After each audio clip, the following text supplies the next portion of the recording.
Rồi, chào cả nhà nha. Bữa nay ăn canh cải xà lách son thịt bằm chứ nha.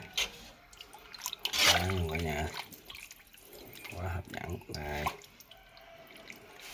thịt bằm chết lên nóng mát nha cả nhà, quá ngon. Đây cá diêu hồng chiên nha cả nhà. Hấp dẫn không? Bự chiên.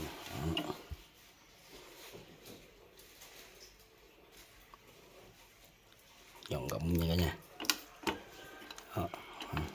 Thấy rụng ngon nha cả nhà. Rồi chúc cả nhà buổi trưa ăn cơm ngon miệng nha. Cảm ơn cả nhà đã subscribe kênh nha.